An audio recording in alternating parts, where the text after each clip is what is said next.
favorite classic poems to you tonight, but I forgot my notes. So, but the good news is I think that I'm pretty familiar with all the stuff, so I'm just gonna explain them to you, and I think that you're gonna get it.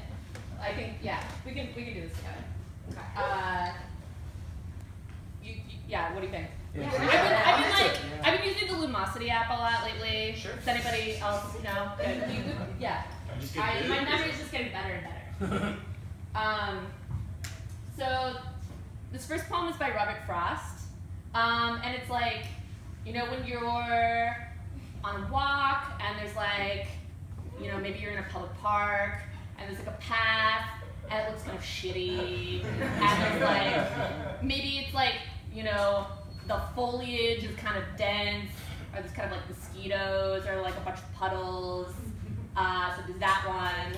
Or there's kind of like a path that's like really well lit and like sunny and scenic, and it seems like it's been more recently cleared. There's not as many like prickly bushes or garbage or like puddles and stuff that you can step in. But he chooses the shitty one,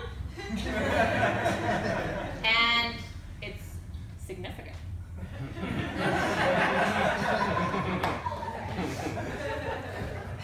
I think I get it. Okay, so the other poem I was going to read was by William Carlos Williams. And so it's about these chickens, and they're kind of like bucking and squawking and like pecking and walking around a bunch of like farm implements, and it's really like, you know, it's like clean and like dewy. Everything's really dew speckled. Feels really like zesty out. But you know, and then there's that wheelbarrow. You know it. But there's more. That's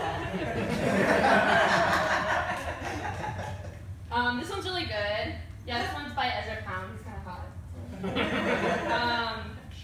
Okay, so this one's relatable. It's like, so, you know when you get off of like public transit or like, you know, like a long bus trip, and just like your body doesn't make sense, and like time doesn't make sense, and like everyone you see around you looks really like waterlogged, and like they're like going to a funeral,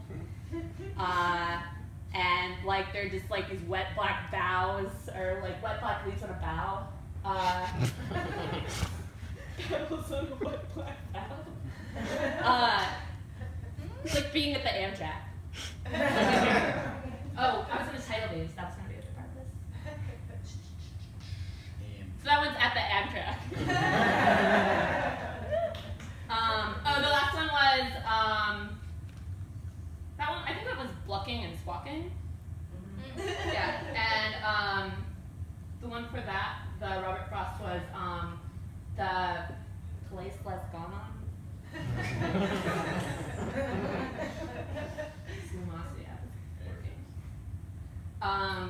Oh, Sylvia Plath. This one's intense. So,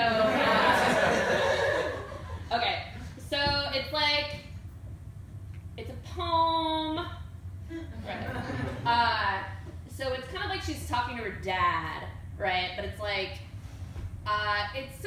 she's talking to her dad, or the speaker's talking to her dad, but it's not like things you would usually like say to your dad. They're kind of like, they're kind of rude. They're not, they're kind of insulting. It's not like, not the kind of thing you'd usually say in kind company.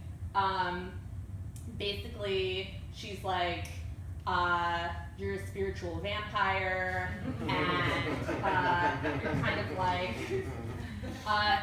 this heinous monster who like sits on all difference and just sort of like crushes the things that are like colorful and vital, but also at the same time you're like violently invading like the country of my body, and I'm like kind of like physically sick but also spiritually sick, but also you're my dad.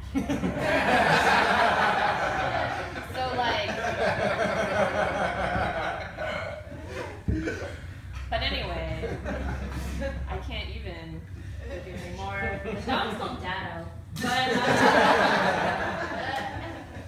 oh, and then there's, okay, I had to say Dado. I was just gonna like, just know this Walt Whitman poem and like recite it for you, but